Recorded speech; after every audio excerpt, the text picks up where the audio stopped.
رسول اللہ صلی اللہ علیہ وسلم کو کہتے ہوئے سنا، اللہ تعالی فرماتا ہے، ابن آدم دہر وقت زمانے کو برا کہتا ہے، جبکہ رب دہر میں ہی ہوں۔ رات اور دن جنہیں انسان وقت کہتا ہے، میرے ہاتھ میں ہیں۔ صحیح مسلم حدیث نمبر 5862۔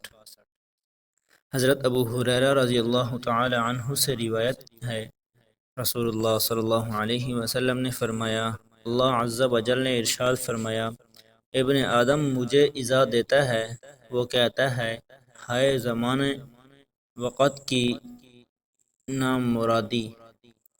تم میں سے کوئی ہائے زمانے کی نامرادی جیسا جملہ نہ کہے، کیونکہ دہر کا مالک میں ہوں، رات اور دن کو پلٹتا ہوں، اور میں جب چاہتا ہوں ان کی بساط لپیٹ دوں گا۔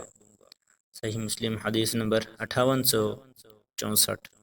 اعرج نے حضرت ابو ہریرہ رضی اللہ تعالی عنہ سے روایت کی، رسول اللہ صلی اللہ علیہ وسلم نے فرمایا، تم میں سے کوئی شخص یہ نہ کہے کہ ہائے زمانے کی نامرادی، کیونکہ اللہ تعالی ہی زمانے کا مالک ہے۔ صحیح مسلم حدیث نمبر 5865۔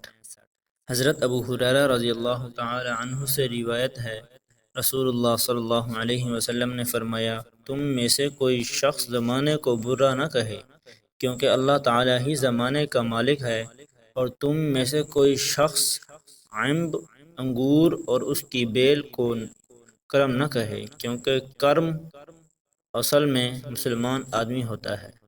صحیح مسلم حدیث نمبر 5867۔ حضرت ابو ہریرہ رضی اللہ تعالی عنہ سے روایت ہے، رسول اللہ صلی اللہ علیہ وسلم نے فرمایا، تم میں سے کوئی شخص کسی کو میرا بندہ اور میری بندی نہ کہے۔ تم سب اللہ کے بندے ہو، اور تمہارا تمام عورتیں اللہ کی بندیاں ہیں۔ البتہ یوں کہہ سکتا ہے کہ میرا لڑکا، میری لڑکی، میرا جوان خادم، میری خادم۔ صحیح مسلم حدیث نمبر 5874۔ حضرت ابو ہریرہ رضی اللہ تعالی عنہ سے روایت ہے، رسول اللہ صلی اللہ علیہ وسلم نے فرمایا، تم میں سے کوئی شخص کسی غلام کو میرا بندہ نہ کہے، پس تم سب اللہ کے بندے ہو۔ البتہ یہ کہہ سکتا ہے میرا جوان، اور نہ غلام یہ کہے کہ میرا رب پالنے والا۔ البتہ میرا سید آقا کہہ سکتا ہے۔ صحیح مسلم حدیث نمبر 5875۔ ابو امامہ بن سہل بن حنیف نے اپنے والد سے روایت کی، نبی صلی اللہ علیہ وسلم نے فرمایا، تم میں سے کوئی شخص یہ نہ کہے میرا جی گندا ہو گیا ہے، بلکہ کہے کہ میرا جی بوجھل ہو گیا ہے، یا میرا طبیعت خراب ہو گئی ہے۔ صحیح مسلم حدیث نمبر 5876۔